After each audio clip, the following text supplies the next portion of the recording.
So it's been quite the week. Yeah.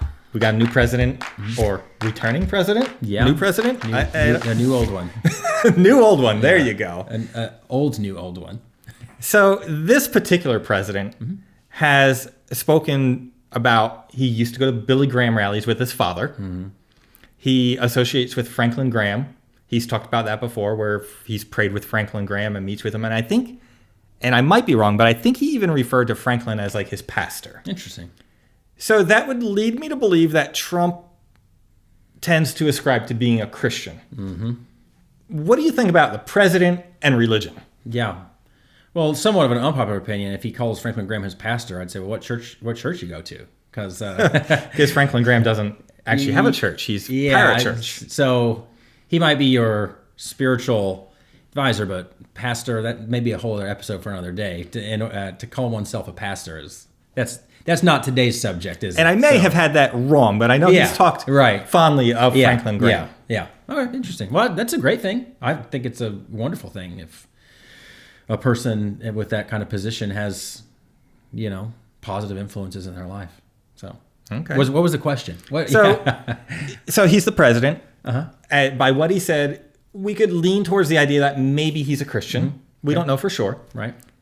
What do you think about the president being a religious person in general, or how that even impacts us as Christians? Wow. I will. Let me start with the second question. I think a person who is mindful of righteousness. We're not under any illusions that Donald Trump is some kind of paragon of morality, right? I mean, we're just going to be very honest about that. But I think it's a very good thing for all kinds of people when a leader is in place who has people around them who are influencing them in the right way. Okay. So I would say overall that's a positive thing. Yeah. Okay. What do you think about the president having any religious ties? Shouldn't he be separated from that altogether?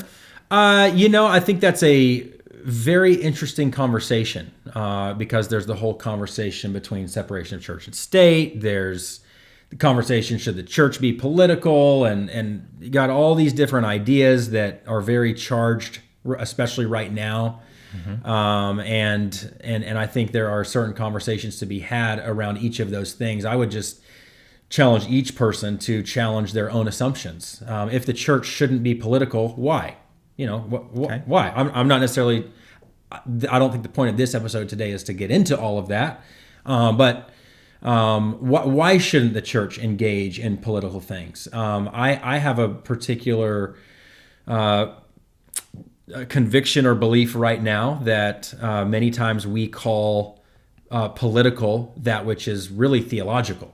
And so I've got certain views I think are right views on some subjects that that if I speak on, then certain people say, well, we shouldn't get involved in politics. And I would say, okay, if you believe that, then I'm actually in the clear right here, because what I'm speaking to is actually more theological. It's first theological before this is political. Yes, it just so happens that this seems to be a political touchy spot, but we believe it belongs in the realm of theological before it belongs in the realm of political. So when it comes to subjects like that, I believe the church has a responsibility.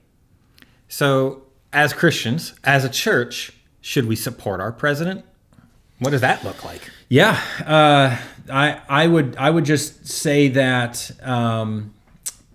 politics and government and leaders are not inconsequential to faith. And so when it comes to how we engage in politics and how we engage in that sphere, we should realize that it's not neutral. Like, there's not any neutrality when it comes to these things. There's positive and there's negative. And as is with most things, those two things can coexist, positive and negative. There are both goods. There are both strengths and weaknesses. There are both positives and negatives to this. And so are there certain hurdles that it could create? Sure. But are there also certain things that we may enjoy because of a leader who wants to lead in in a righteous way. And even if that leader be an unrighteous person and has righteous people around them, there could be positive effects on that for a lot of people.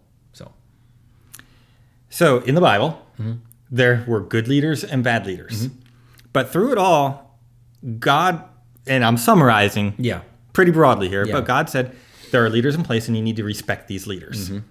So that being the case, whether you like Donald Trump or you don't like Donald Trump, and you speak about Donald Trump, do you need to respect him? Does this still apply? And is that a biblical concept at all? I think it's a biblical concept. Yes, it's a biblical concept. Now, exactly what it means, that's further conversation. But what it says, we kind of approach the Bible first. What does it say? And then what does this mean? How does this apply to where we are today? And we're also not going to be another point that we're not going to be ignorant on is that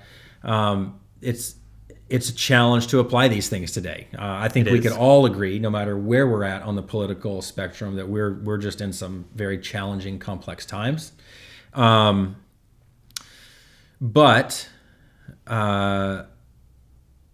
we want leaders who will suppress evil and will push forth good.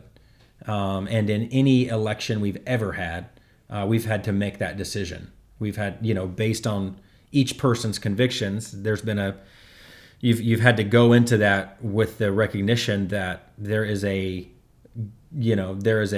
good candidate and there is maybe another good candidate even. Maybe you have two good candidates and you're having to say which one's better.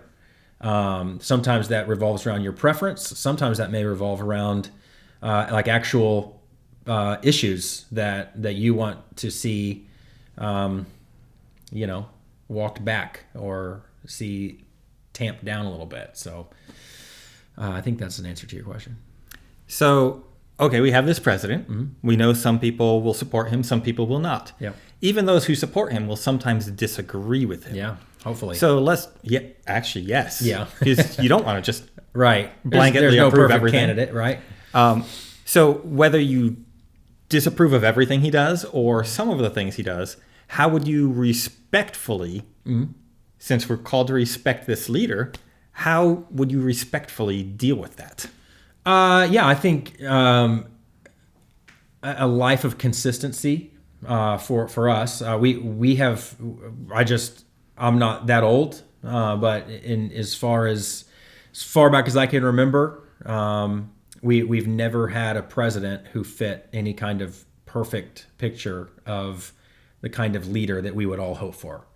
And so I think once we acknowledge that, what we then see is, as if we're Christians, I would say especially those who are Christians, strive to live lives of integrity and consistency. Be consistent. And so if the candidate that you love does something that you don't like, be willing to acknowledge that. Be willing to. I think consistency is a very high virtue in our world. Consistency, I think, is good in our faith. That we can call out what is evil and hold up what is good. And we just, by the way, that comes down to our personal lives. Are we willing to do that with ourselves? Hey, there are things that I have to repent of, and there are things I want to strive to do more of. So it's kind of, you got to apply that across the board. So whether we agree with him or disagree with him, should we be praying for him? Yes. If he's not a Christian, since we're not 100% sure, if he's not a Christian, are our prayers wasted? No. Paul tells Timothy in 1 Timothy 2, pray for kings, pray for leaders, all who are in high positions. And then he goes on to say, so that we may live quiet and peaceful lives. And so that's a very important conversation to have too. That as Christians, it's actually okay to want to want leaders who will allow Christians to live the kind of life that we're called to live. We also we will be persecuted, but we don't have some kind of persecution complex where we go searching for it. We want to live in a nation, and I believe that's how we were founded. I know that's a debatable thing as well. But we live in a nation that sought to develop, and our forefathers knew they weren't perfect, but we live in a nation that wanted to seek to develop a place where we could freely worship God. And so I think that's very important. All right. Thank you, Pastor. Yep. Hey, if you've got any questions, thoughts, or comments, and I know this one you might have a lot of thoughts on, but go ahead, write those down in the comments below, and some of these we'll address in a future episode.